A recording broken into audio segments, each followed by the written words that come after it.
நம்ம இப்போ வந்து செட் வந்து பார்க்க போகிறோம். இது வந்து A உடைய நம்பர்ஸ், இது வந்து B உடைய நம்பர்ஸ். A உடைய நம்பர்ஸ்னால் 1 2 3 4, B உடைய நம்பர்ஸ் 3 4 5 6.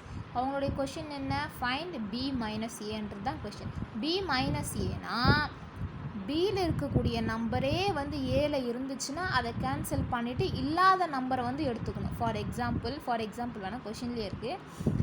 இப்போது 3 4 இருக்குது, ஏலையும் 3 4 இருக்குது, பிலையும் 3 4 இருக்குது. அப்போ இந்த நம்பர் நம்ம என்ன பண்ணிடணும்? இக்னோர் பண்ணிடணும். இங்கே ஃபர்ஸ்ட் என்ன கேட்டிருக்காங்க? பி. அப்போது பியில் இருக்கிறோடைய செட்டில் இருக்கிற நம்பர்ஸ் தான் நம்ம என்ன பண்ணணும்? ஆன்சராக கொடுக்கணும். அப்போ 5 6 தான் பி செட்டில் இருக்கிற எக்ஸ்ட்ரா நம்பர்ஸ். அப்போ ஏல இல்லாத நம்பர்ஸ்னால் 5 6 தான். அப்போ அதுக்கான ஆன்சர் 5 6. இப்போது இதனுடைய டயக்ராம் பார்க்குறோம் அப்படின்னா இது வந்து ஏ உடையது, இது வந்து பி உடையது. இது வந்து இன்ட்ரடக்ஷன் பார்ட், ஏ இன்டராக்ஷன் பி. அப்போ ஏ உடைய நம்பர் என்ன? 1 2ன்றது பியில் இல்லை. அப்போ ஏல மட்டும் 1 2 எழுதிக்கிறோம்.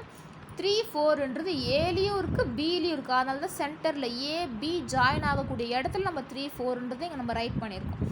இப்போது ஏல இல்லாத நம்பர்னால் 5 6. அப்போ இங்கே 5 6 நம்ம பியில் வந்து எழுதியிருக்கோம்.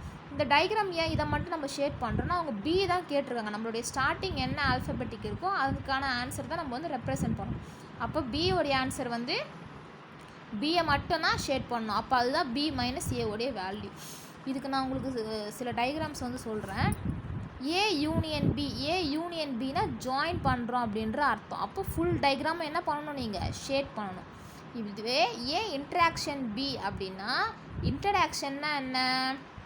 அது வந்து ஜாயின் ஆகக்கூடிய இடம். அதுனா ஏக்கும் பிக்கும் ஜாயின் ஆகக்கூடிய இடம் எது? இது மட்டும்தான். அப்போ ஏ இன்டராக்ஷன் பினா அந்த ஜாயிண்ட் ஆகக்கூடிய பார்ட் மட்டும் என்ன செய்யணும்னா நம்ம அதை மட்டும் நம்ம பென்சிலில் வந்து ஷேட் பண்ணணும். அப்போ ஏ இன்ட்ரடக்ஷன் பிக்கு வந்து ஆன்சர் இது தான்.